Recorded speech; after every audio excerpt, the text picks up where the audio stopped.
Okay, now that you have your goals written down, we're going to talk about making changes. We're going to look at those goals and figure out which ones we want to attack first and why. So, first thing I want to say about change is that it is hard. Change is hard, and so we need to give ourselves grace through this process. You're going to make mistakes. You're going to kind of go up and down through this process, and that's okay. That's all a part of this process because it's hard. We're naturally resistant to change, most of us anyway. So because it's hard, we're going to focus on one thing at a time. I think that's really important. A lot of times we want to have really fast results, and so we attack exercise, diet, sleep, everything at the same time, and really we only have so much willpower in the day, and doing that is just not sustainable. So this is a slower process. You have to take your time, but it will create lasting changes. So that's a big point. I want you to focus on just one thing at a time. And when we focus on those small things, one by one, they add up and they create this snowball kind of effect. The next thing is, because we're focusing on one thing, that one thing, when it starts, say you're adding vegetables to your diet, right? At first, it's really hard. You have to think to remember to do it. You have to try to do it. But over time, it becomes easier and easier because it's getting closer and closer to a habit. And that's a big goal of any of these things throughout this process, is taking that change that you're creating and turning it into a habit. That's our ultimate goal, because when it's a habit, you don't have to think about it. Think of anything you do without thinking about it. Maybe brushing your teeth in the morning. You don't have to convince yourself to get out of bed and do that, right? It just comes naturally. You don't spend any energy doing that. And that's the goal with anything health and fitness related as well.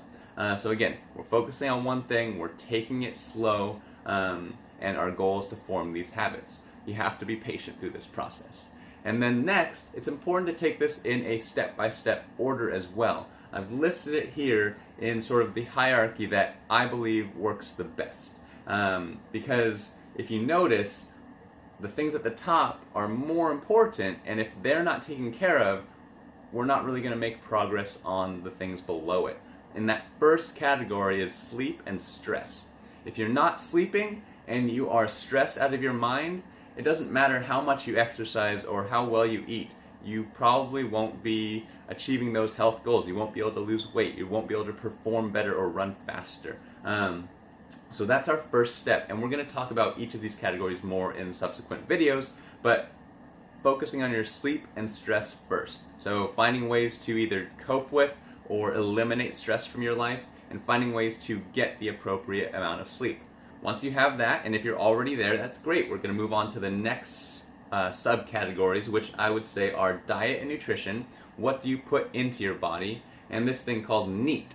It's an acronym for Non-Exercise Activity Thermogenesis. Basically, how much are you moving throughout the day, not including the time you dedicate to exercise. And that's really important, because if we think of our exercise, most of us are only exercising maybe 1 to 2 hours a day at most. The other 22 hours, that consists of our sleep and what we're doing throughout the day. So if you're finding ways to move, walking, getting up and down from your chair, all those little things, that makes up the majority of your metabolism, how many calories you're burning throughout the day. So once we take care of those two things and they're in proper order, then we can start to focus on our exercise and all of our social things, right? If we don't have our stress levels in place, our sleep doing well, if we're not eating well, if we're not feeling good, we can't really manage our social relationships as well either, right? And obviously, wherever you are right now, you can continue to do those things,